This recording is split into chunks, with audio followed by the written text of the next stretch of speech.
The Disappearance of Brandon Swanson. According to official statistics, in the U.S. alone, 2,300 people go missing every day. Around 91% of all cases are closed within 48 hours, and 99% of cases are solved completely within a year. This, of course, leaves 1% of cases that aren't solved. The case of Brandon Victor Swanson is one of them. The Disappearance. 19-year-old Brandon Swanson lived in Marshall, Minnesota with his parents.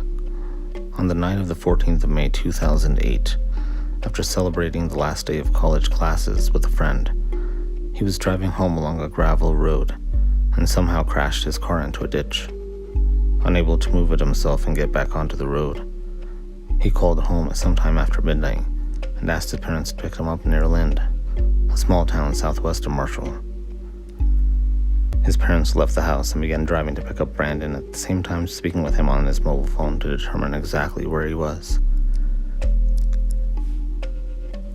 After getting to the location which he had described, they started flashing the car's headlights so that Brandon could start walking towards them. Brandon told them he couldn't see the lights at all, so he got back into his car and started flashing his own headlights in the hope that maybe they would see him. His parents said they couldn't see anything either. Both sides got increasingly frustrated, and Brandon eventually said that he was going to start walking towards the town of Lind, to a friend's house. He said that he knew which direction to head in, as he could see what he looked like the lights of a town. His father dropped Brandon's mother back at home, then began driving in to find his son. At around 2 a.m., Brandon and his father were on the phone to each other, with Brandon desperately trying to direct his father to where he was, and Brandon's father equally desperately trying to locate his son. 47 minutes into the phone call, Brandon suddenly exclaimed, "Oh shit," and the line went dead. And that was the last time anybody heard anything from Brandon Swanson. His dad tried calling back a number of times, but Brandon never picked up his phone.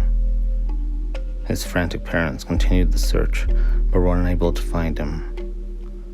A few hours later, at around 6:30 a.m., they notified the police. The aftermath. Since that day, more than 500 volunteers have spent over 120 days looking for Brandon, or any evidence pointing to where he could be, covering over 100 square miles in the process. This has included over 30 dog handlers from 9 different states. The result, no evidence, no clues, nothing. The only thing that has ever been found is Brandon's car, which was discovered around 20 miles away from where he told his parents he thought he crashed.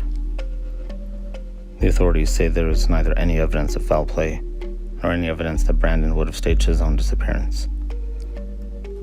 They have also said that they do not believe there was any evidence he was intoxicated or impaired in any way. And if he was drunk, for instance, then it's likely that his parents would have picked up on that over the phone. The authorities received over 75 tips about Brandon, but none have borne any information that has led anywhere near to finding him. The last official search was conducted in October 2011, and age-progressed photos have also been distributed in hope that someone may recognize him.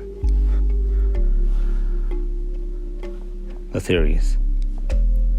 There have been a number of theories around what happened that night, with the most prevalent being that Brandon must have fallen into a river or creek, possibly the Yellow Medicine River, which is 15 feet at its deepest point and would have been running incredibly fast at the time he disappeared. The problem with this theory, however, is that there would be some trace if he had fallen in, and so far nothing has been found at any point of the river. A number of other theories have been considered, including the idea that Brandon might have hidden in an abandoned structure to help escape the cold, and then succumbed to hypothermia, or that he was attacked by an animal and taken away. Yet again, the main problem with these theories is that lack of evidence. For instance, if he did hide in a structure, then surely it would have been found by now. Not to mention the fact that an animal attacking, fatally wounding, and then dragging a person away would leave a huge amount of evidence behind.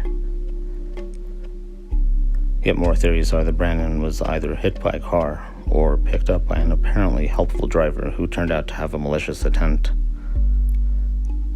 These theories have major flaws, however. If a person has time to register danger, swear down the phone, and then end a phone call, surely they would have time to get out of the way of an oncoming vehicle. And if he was picked up by someone, surely he would tell his dad, who he was on the phone with at the time. Also, if someone had just offered to give him a lift home, why would he swear at all? On the subject of the phone call, a huge question here is why the phone call was ended. If something dangerous was imminent, it seems unlikely that Brandon would actually hang up the phone. He would be more likely to drop the phone, and his parents would then hear anything that was going on, such as the struggle, or the pushing of the river, or the impact of a car.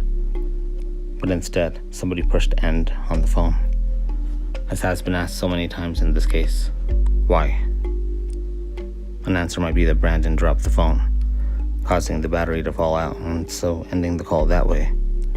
However, Brandon's dad said that after the call ended, he kept trying to call Brandon, but that he wasn't picking up the call, which means the phone was in working condition, but not being answered. No trace. At the time of writing, 6 years later, there is still no evidence or even a trace indicating what happened.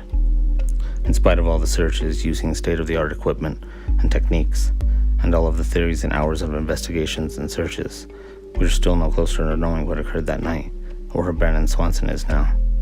There seems to be more questions than answers.